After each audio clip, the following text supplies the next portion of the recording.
আজকে আমরা বানাবো হাতে মাখা মাছের চচ্চড়ি।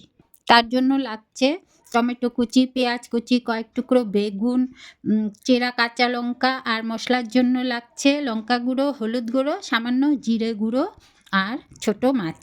আমি কেটে রাখা সবজি, মাছ, মশলা, লবণ, পরিমাণ মতো সর্ষের তেল দিয়ে মাছগুলোকে মেখে নেব।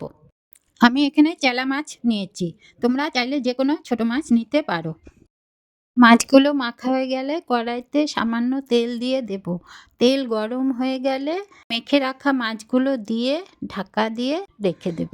ঢাকনা খুলে পরিমাণ মতো জল দিয়ে দেব এবং আবার কিছুক্ষণের জন্য ঢাকা দিয়ে দেব।